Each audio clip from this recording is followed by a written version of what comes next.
activists and campaigners and lobbyists, and she's here. Welcome, Rebecca, and welcome as well to the people that you're going to bring with you. Thank you very much. And can Alison from ICANN in the US, you know, ICANN is 500 organizations from 100 countries, so we're inviting some to come up with us. So Alison, please, can we have Micah, Sharon, Tanil, Sebastian from Israel, from Netherlands, just a tiny example. But all of you made this treaty on the prohibition of nuclear weapons possible. And all of you are Nobel Peace Prize winners. We have brought this to this amazing rally here at Faslane to make this very clear. It is not possible to get to a treaty with just one person.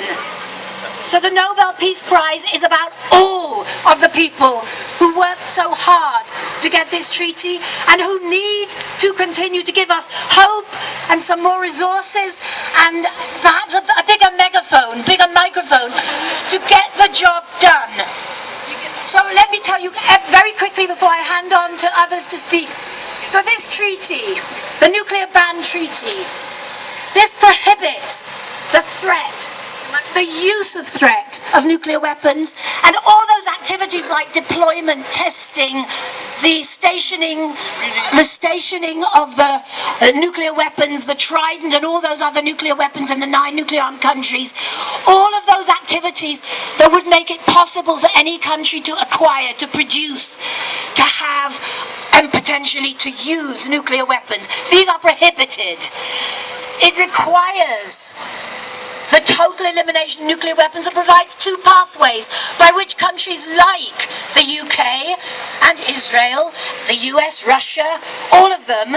I am wearing a scarf from Women Cross the Demilitarized Zone between North and South Korea because they want North and South Korea and Japan and the US and China to join this treaty because they see that as the only sustainable way to denuclearize, to eliminate the nuclear weapons from that region. So for all over the world, there are the pathways to join, and it has a humanitarian preamble that is the most beautiful preamble about the kind of human beings we want to be and the kind of humanity we can be. And I'm going to hand over now to Alison to talk a little bit more about that. Hello, Scotland! Woo! So my name is Alison, and I work in New York with the Women's International League for Peace and Freedom. And I imagine there are a lot of WILFers out there. And for those of you who don't know, though, WILF is a 103-year-old women's peace organization started in 1915. And women have been at the forefront of the anti-nuclear movement since its inception. And what a lot of people don't know about the Nuclear Weapon Ban Treaty is that it is groundbreaking in this regard. It includes provisions on women's participation in disarmament and takes note of the disproportionate impact of nuclear weapons use and testing on women and men.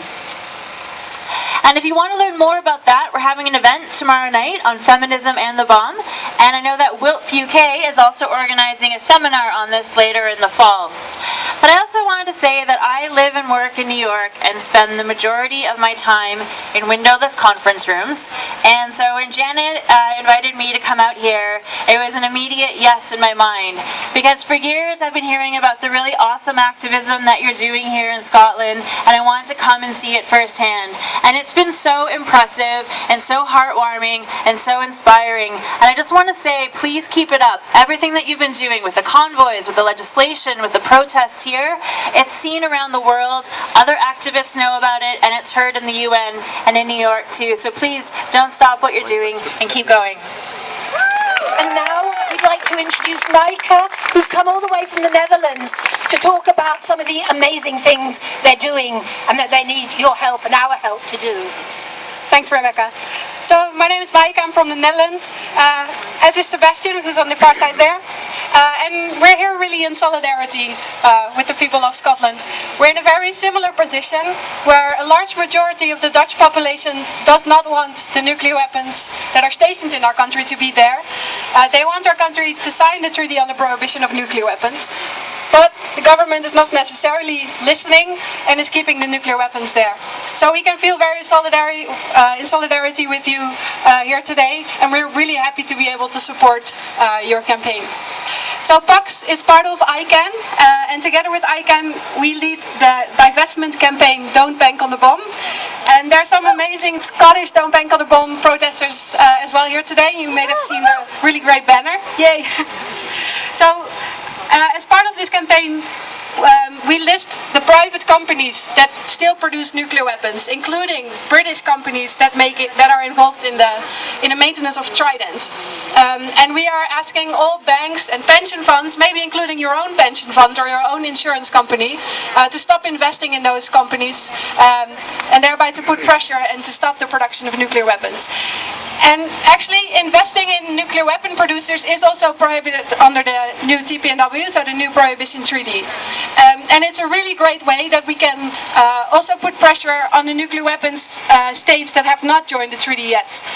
Because you can use your money, you can move your money, and they will listen to that. Companies will listen when you use your economic force and your money. So there's a really great campaign starting up in Scotland, including a call for the Scottish National Parliament to divest its funds from nuclear weapons. And there's some really great people out here, so get involved with them. Thanks. So don't bank on the bomb, and don't let anyone you know give money, bank on nuclear weapons.